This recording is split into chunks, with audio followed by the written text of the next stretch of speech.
All right, well, welcome everybody to the North Atlantic Fire Science Exchange's student webinar series. My name is Eric Evanson. I'm NAFSE's Science Communications Specialist. And for those of you that might be, excuse me, new to our group, NAFSE is the North Atlantic Fire Science Exchange.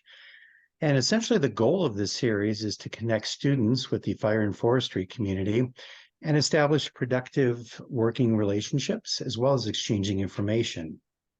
So today's talk, which is entitled Wildland Urban Interface Analysis of the Pinelands National Reserve with Data Derived from Artificial Intelligence, is going to be presented by Benjamin Brower, who recently graduated from Penn State University this past August. Benjamin received his master's in Geographic Information Systems and a certificate in remote sensing from Penn State University. So the way this will go for today, we're going to go ahead and let Benjamin share his capstone project with us first, and then we're going to follow it up with a question and answer session for about the last 10 minutes of the hour that we have together. So what I'd like you to do is feel free as we go along to put questions in the chat. And again, we'll get to those questions and answers after the presentation. And then we'll close out the hour with some additional information related to our upcoming talks and ways to get involved. So without further ado, let's go ahead and get started with our presentation. And Benjamin, if there's anything else you'd like to share about yourself before you start in on the presentation, feel free to do so. I don't know much about myself. I think you gave me a great introduction there. My name is Benjamin Brower. I'm a GIS specialist with Ocean County. My day-to-day job has been mainly maintaining the 911 data sets for emergency responders in the county. But I've also been starting to expand GIS capabilities throughout Ocean County, or attempting to at least, now with the completion of my master's done. And I'm just ready to present you what I worked on for my capstone project. So let's get ready. Let's share the screen. All right. So as stated earlier, this is going to be a wildland urban interface analysis of the Pinelands National Reserve. All right. So with that, this presentation will provide a context of the Pinelands National Reserve, the geoprocesses I used to create the Wildland Urban Interface, or I'm going to be saying this a lot, WUI, just for short. Along with that, the maps that I produced from creating these WUIs, and the analysis and conclusions that I got from the project, also allowing some time for questions at the end. To help visualize this area, I do have some photos of the Pinelands National Reserve throughout the presentation early on. Right here is the Civilian Conservation Corps Trail in Bass River State Forest. It is the oldest state forest within New Jersey, and within this area, it's nicknamed the Cathedral in the Woods because of the white pine plantations that were put in there by the Civilian Conservation Corps in the 1930s. So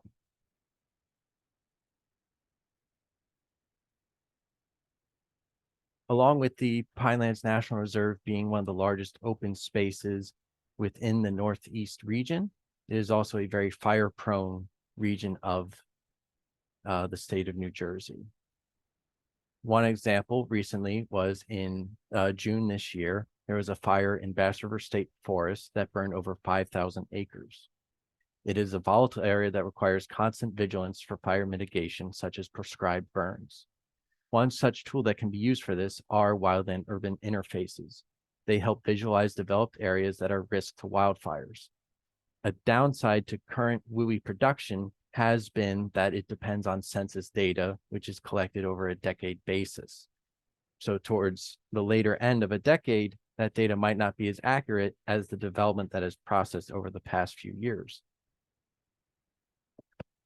Now, there are new technologies that are coming about through artificial intelligence that are able to allow us to create building footprints from aerial imagery. And the potential of this could have it where instead of having it be decade-based data, it is now fire season-based data that these WUIs can be produced. All right.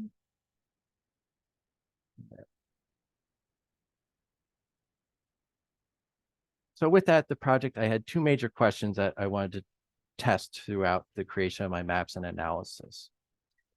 Can new building footprint data sets provide an effective means of WUI creation? And will these new methods expedite the WUI creation in the future? These will be kept in mind as we go throughout the presentation and we discuss that at the end. All right, so for some background information on the area of study, the Pinelands National Reserve is the first national reserve created in the United States. It is a combination of local, federal, and state governments working in coordination to preserve the land from being overdeveloped. Its 1.1 million acres of open space is the largest one between Boston and Richmond along the Northeast Corridor. The reserve was officially created in 1978 after 2 attempts of massive development projects faced public backlash. The most famous project was the proposal of a jet port in a planned city that would have been for over 250,000 residents. At the time this was proposed, Ocean County's population was only 108,000. The Pinelands National Reserve is governed by the Pinelands Commission. This includes representatives of local, state, and federal representatives that maintain and enforce land management plan for the reserve. This means that areas that are going to be preserved stay preserved, and areas will be slotted to development will be allowed to be developed, but they have to follow certain rules and regulations. All right, so the map on the right shows all the municipalities of New Jersey. Those that are green are either completely within or have part of their town within the National Reserve, which is outlined in black. And here's another nice view. This is of Lake Absegami in Bass River State Forest. The Pinelands is also home to the largest water table aquifer in New Jersey, the Kirkwood-Cohansey water table aquifer. And another nice view, this is from Apple Pie Hill in Wharton State Forest. It is the highest point in the Pinelands at 205 feet. When I took this photo, it was at a time where you could still climb the fire tower that's at the top of Apple Pie Hill. Now, you think seeing the smoke would be a bad sign of a wildfire occurring, but as described earlier, prescribed burnings are done throughout the Pine Barrens or Pinelands, usually at the beginning of the spring, to help get rid of those burning fuel, that brush and debris that is going to be the fuel for a larger forest fire. And then when you could go up this fire tower on a clear day, you could see all the way to Philadelphia and Atlantic City with ease.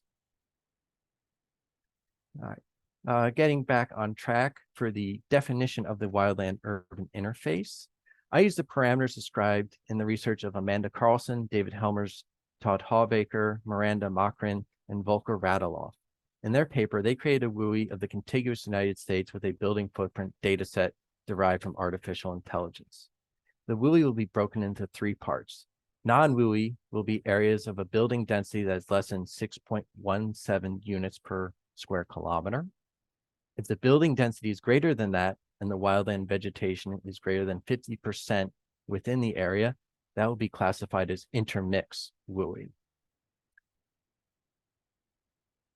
If the wildland is less than 50%, but within 2.4 kilometers of a large vegetation block of 5 square kilometers or larger, it'll be classified as an interface WUI.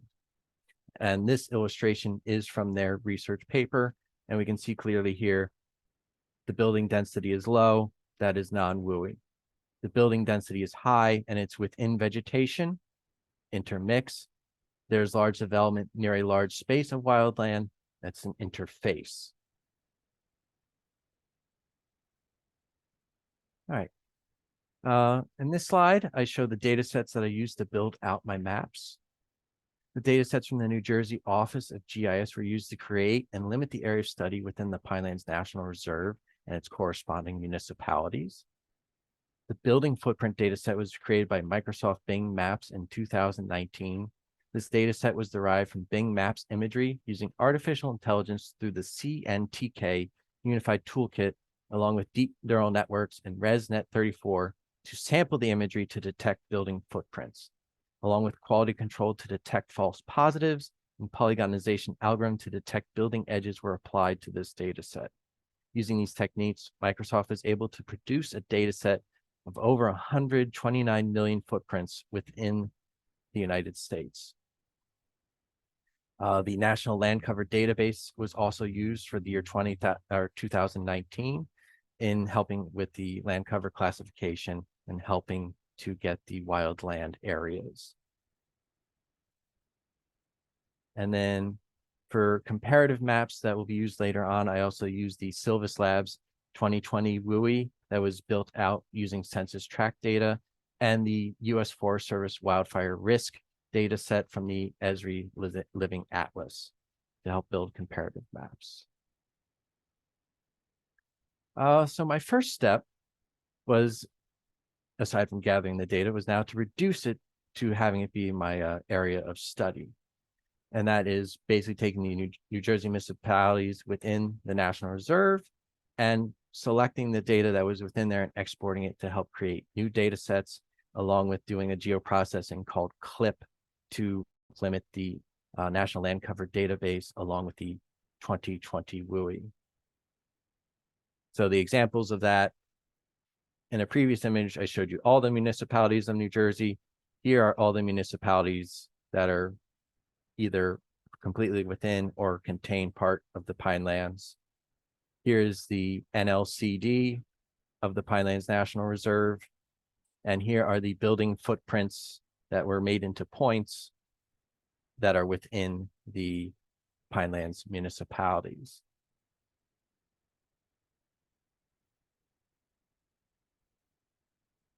Next were geoprocesses that were performed to set up my WUI calculations.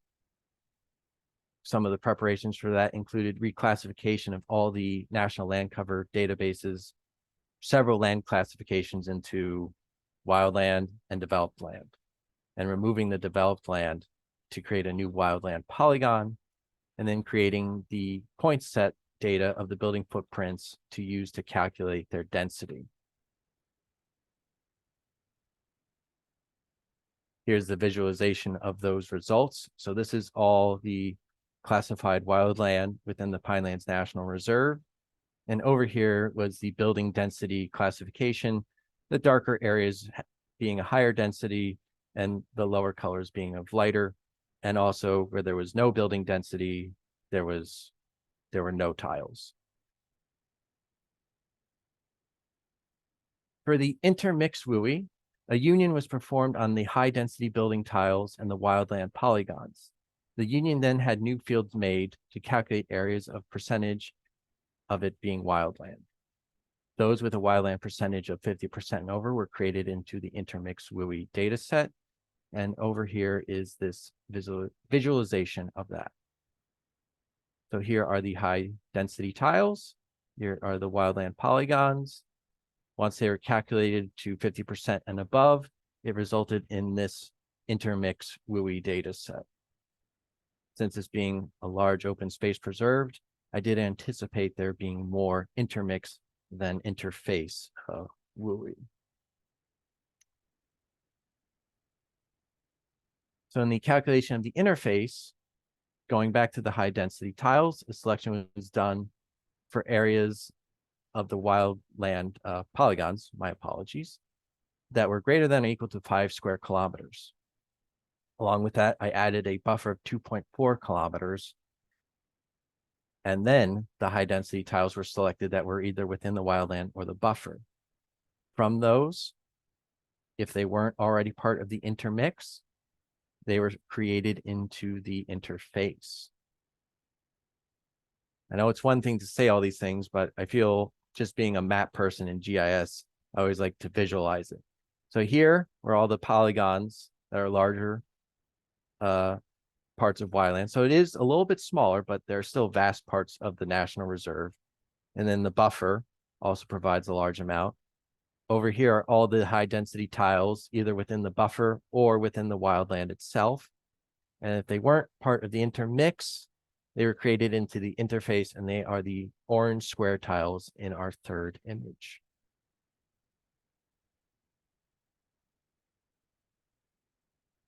So the final part of my calculations was the creation of non-WUI and then merging. So this was the easy part of if they weren't part of the intermix or the interface, went back to the original high to the building density tiles, selected them, created them into non-WUI. Then after that, I performed a merge, including all three aspects to make the final WUI. And again, visualizing, I always feel it's better than just putting text on a slide. So here we have all the ones in pink in the left image. These are the non-WUI. They're either too low of a density or they did not fit any of the other parameters. And then before changing it to make it nice for a map, this was the final product of the merge. And here the yellow is non-WUI, the light blue is the interface, and the pink is the intermix WUI.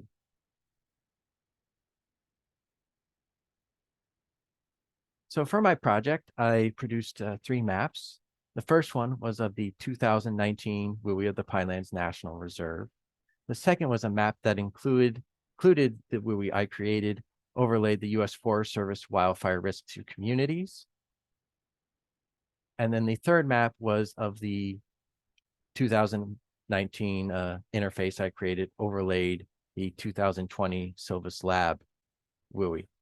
This was done to create a means of looking at accuracy between census tract wildland urban interface versus the building footprint AI derived interface. So here is the first map I created, the 2019.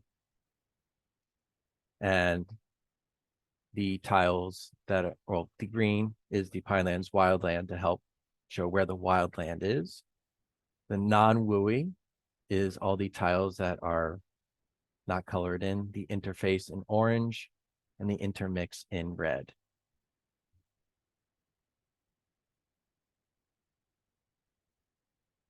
Now, in my initial philosophy in making this project, I thought people would be interchanging between looking at this map and the other map, where I really should have done it where had a color coding of the wildland urban interface to help really emphasize that the areas of the intermix and interface in this map correlate to the wildfire risk of it being at lowest moderate, but really in most cases it's high to very high.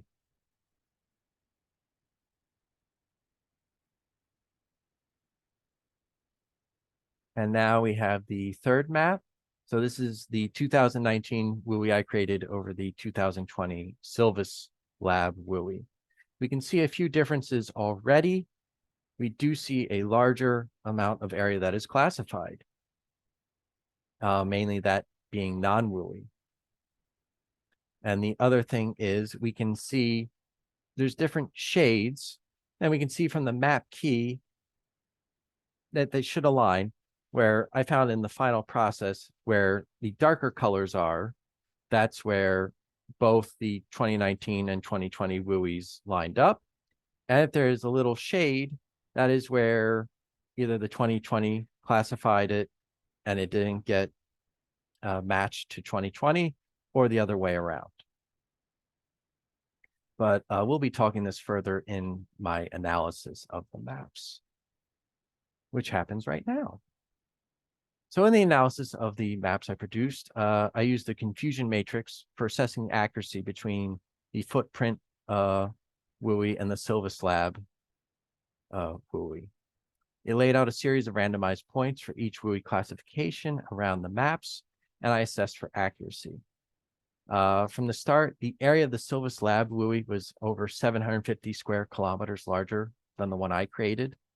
Despite this, the 2019 WUI that I had created had more classified areas of intermix and interface, wildland urban interface.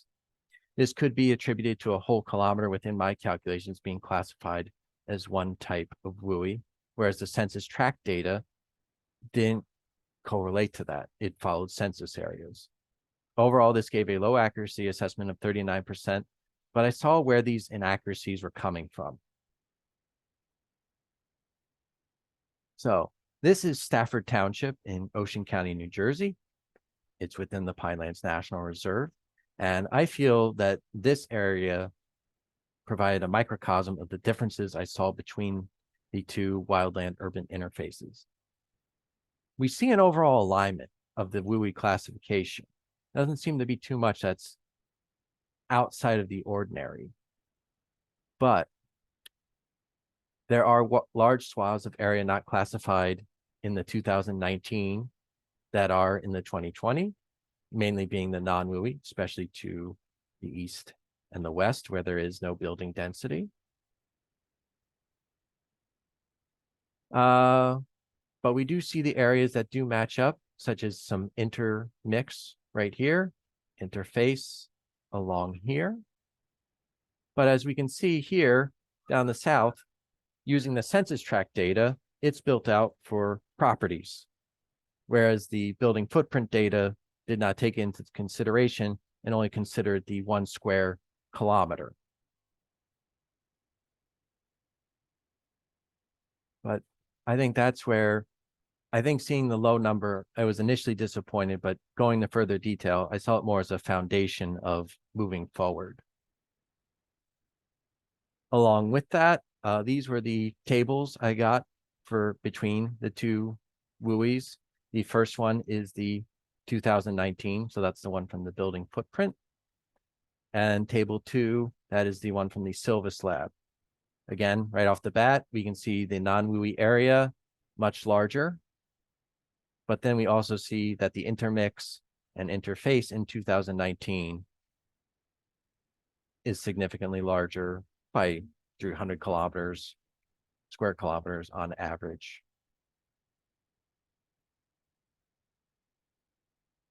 All right.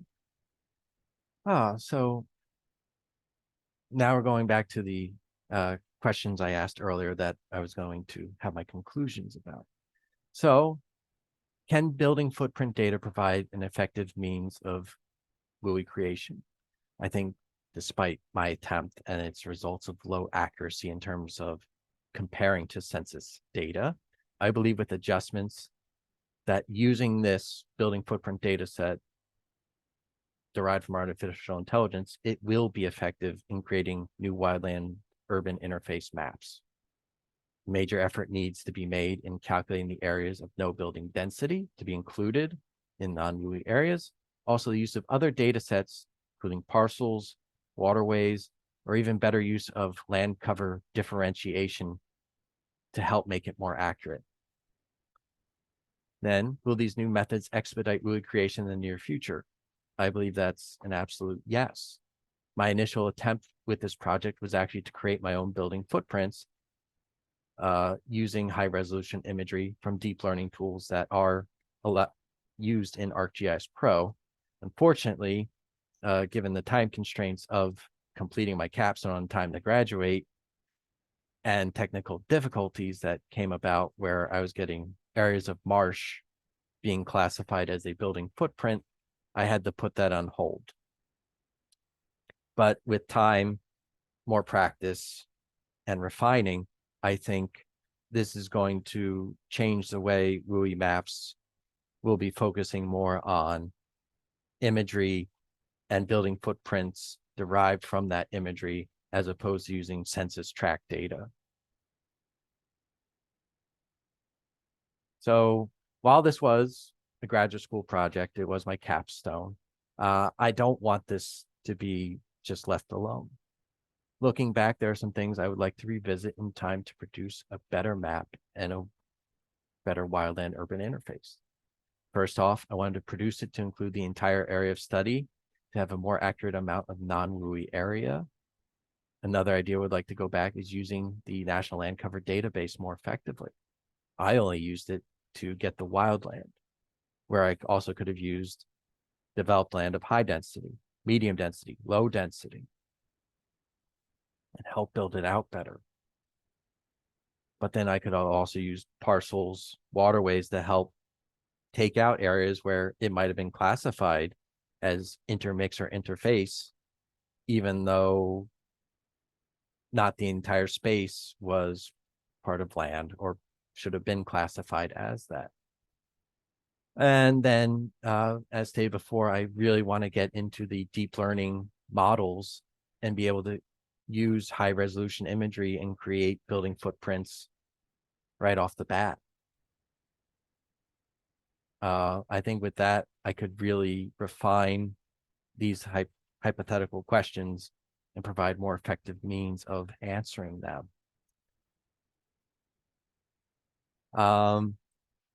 I think that's it for me. I know I went a little fast, but I think it's, part of it's nerves, but it's also just very passionate because I grew up in the Pine Barrens or the Pinelands, and just having people be aware of its uniqueness, but also its vulnerabilities, especially with the increasing amount of forest fires we have had over the past few seasons.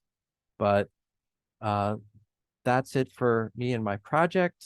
If you have any questions, please add them to the chat or just ask them now. And thank you very much for your time.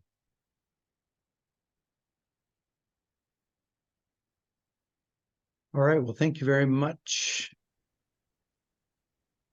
Benjamin. Appreciate that. I've got a couple of questions, and then I am seeing some questions coming in the chat. I've also open it up on this Zoom meeting for anyone to now can unmute themselves and put their video on and ask some questions as well if they don't want to use the chat. But just a couple of quick things for me, and thank you again so much for your presentation.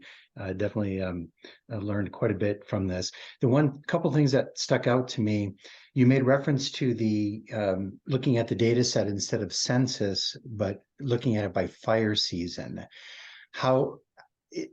Do you feel like the data set of fire season is accurate, or does the area do a good job of collecting that data? I know there's other parts of the country sometimes that a lot of the fire information goes undocumented. So I was just curious if that's something that you found the reliability of that fire data set. In terms of the Silvus Lab or the Bing building footprints? I guess either one. I think because just going at it from a graduate student side of things, sometimes organizations don't like having this data public. I don't know why, but I was able to get the Microsoft Bing building footprint data with ease, along with the Silvus Lab. Those were easy to find. I think it was going into more detail, but I think it's more the capabilities of just getting a high resolution imagery of an area in question and using AI deep learning tools to create building footprints from that imagery. Then you're not going to be dependent on an outside organization aside from getting that high resolution imagery. Okay.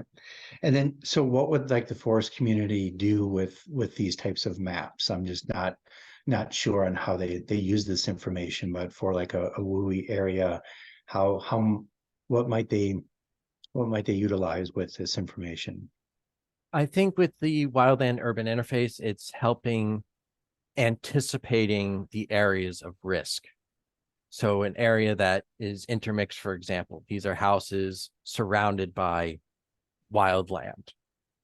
They could be a higher priority of, all right, we know we have large amount of residents in this area, and we should be able to, prioritize, like, how are we going to evacuate them? Or, should we do a prescribed burn that will help prevent a large wildfire from entering that area? And then along with an interface that also presents like a frontier area between a developed land and wildland, where that could also set up like base of operations, logistics. It is more having that knowledge ahead of time to apply for when the crisis does occur. I feel that's the most effective means of using the Wildland Urban Interface. But it also serves as, if there's going to be proposed development in an area, maybe in an area that's just wildland now will be intermix in a few years if they put in a development or just a few houses. So it does help bring about a better strategy of living with nature that may not necessarily have been using throughout our the late 20th century and early 21st century. Yeah, okay. So it definitely sounds there's a lot of relevant information to be gained from this. And I'm assuming that this type of technology, anyone that's dealing with a WUI in their area would be able to utilize this type of computing technology to describe it, learn about these areas that you just described. Do you feel that that's something that anybody could use that might be in that situation? In terms of anybody, I think in creating the WUI, you do need a little knowledge of the land, definitely knowledge of using GIS geospatial technology in creating it. But it does, if you're able to create, if you have that data public for people, I think it does provide everyone from public officials, wildfire management, local firefighters, and even just citizens being better aware of. They might think that, oh, like these trees are nice and beautiful, but they also have to take in consideration that they burn. Mhm. I really like and then I'm going to go to some of the other questions. Just a comment. I really like the visual part of this really sticks out for what you just described, how it'd be easy for local officials to talk about areas that might be more, or communities that might be more fire prone in these situations by that visual.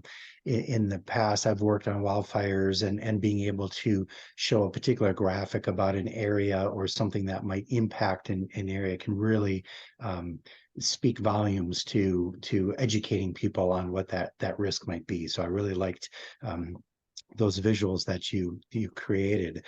I've got a question Thank you. here from Amanda Mahaffey. She thanked you for the presentation, but curious, did you do any ground truthing of the WUI intermix and interface? That was the ground truthing was doing the accuracy comparing the 2020 Silvus Lab versus the 2019. It wasn't so much between national land cover or even the building footprint of the Bing. It was more comparing between the two interfaces.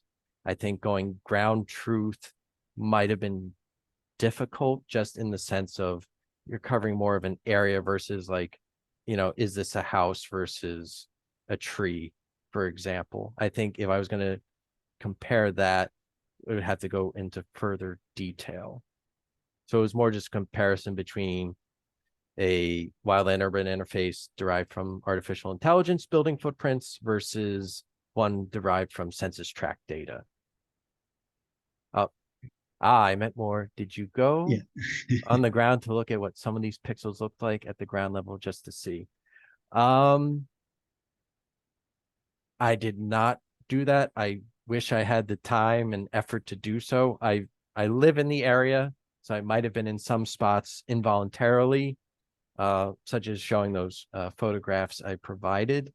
But it's something, again, like if I wasn't working along with doing my graduate studies, I would have totally have gotten into that would have been fun.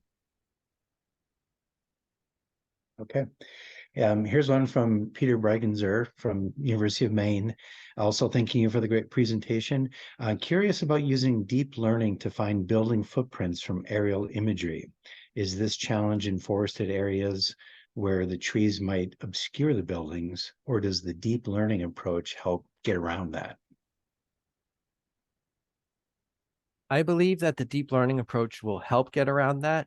I think other parts that have to be in consideration is when you get the imagery, because in a heavy forested area, maybe getting imagery from wintertime where there's less tree coverage in terms of just the leaves being off of the trees, that might help in finding better building footprints and then corroborating that with land cover data sets to help build it out. But I think that's also including other information to corroborate where, say you do the deep learning, you don't find a building, but you have the parcel data that does say there is a building there. So either approach, I think even using census tract data, either approach you might not get every building, but both you'll find the most amount that you can. I think it's just taking the time, going through and refining it. It's not yet at the point where you can just like hit a button and it's done. I tried to do that. It did not work, but we're getting there. Okay. Hopefully that answered your question there, Peter. Does anybody else have any questions at all or comments? Looks like Yeah, Jonathan. hello, Benjamin. This is Jonathan Brooks. Can you hear me? Yes, I can hear you. How are Yeah, you? hi. I enjoyed your presentation. Your part of your research is kind of pertinent to a project I'm working on with the southern pine beetle and pitch pine here in Massachusetts. And we're actually going through land cover data sets. So I'm curious to know how you would assess the accuracy from your standpoint of the national land cover. We've been looking at using the natural vegetation communities and land fire. MassGIS has a land use land cover from 2016, and we're finding parts of them are useful for parts of our research, and and other parts aren't so useful. So could you just talk about how you would assess that data set that you used accuracy wise? Thank you. All right.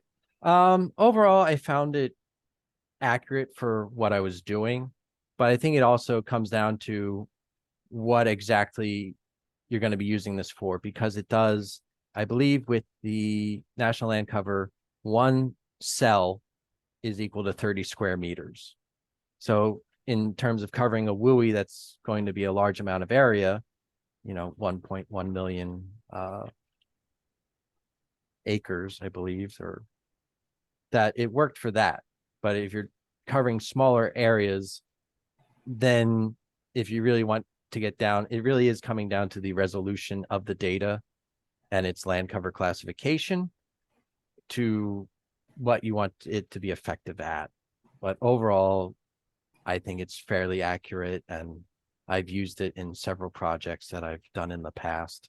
But it's also, if I was going to do something more focused at either a neighborhood level, maybe finding something at a higher resolution would work better. Okay, yeah, we're working with 30-meter pixels, and that seems to be sufficient for what we're doing. One of the issues we have is just noise. A single 30-meter pixel standing in the middle of something is kind of meaningless. So Yeah. Yeah. Yeah, thank you very much. All right, you're welcome. All right, Jonathan, thank you for that question. Anyone else with any questions they want to put in the chat or jump on?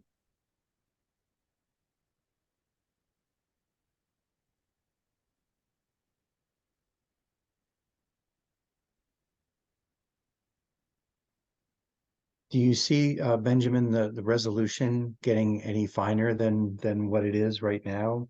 Will there be good data with it with a much higher resolution? I believe so. It's the geospatial tools are only getting better. Now it's just, is the computer processing power able to handle it? One hurdle I had was trying to combine high resolution imagery together to make a mosaic to do the deep learning analysis earlier on in the project. But then I looked at the end of the day, my hard drive was nearly full of high resolution imagery data sets, and I could barely do any geoprocessing. So it's really coming down to the battle between data and computing capabilities of that data. And I believe so. Is AI the way to go for now or someday in the future? The way I see it, especially in terms of AI, it's become a buzzword in the news, and it's really just processing data faster. Is it intelligent? No, it's still responding to what you're inputting for a query. I think we're getting there. I think it's just more, is computing going to be able to handle it? Or is it going to be something more where this is better done over the cloud, where you have higher processing power?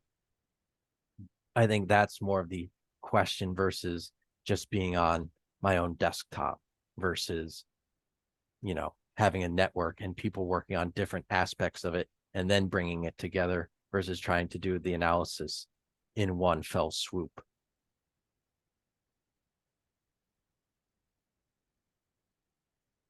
Right. Thank you for that question. And Amanda, and the answer, Benjamin? She just gave it the thumbs up there. All right. Anybody else have anything?